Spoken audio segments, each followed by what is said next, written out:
confident that a consensus has been building around my candidacy. There is great support for the pillars around which I've built this candidature and that Jamaica has built. Jamaica has been an international peace builder for years in every multilateral forum that exists. And we continue so to be. Recall that I have been hard at work within the OACPS when we held presidency of council.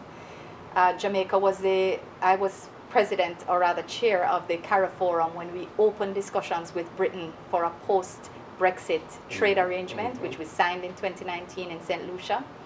We have been in spaces, and I myself have been in spaces in a leadership capacity and in a consensus building capacity for the past 6 years.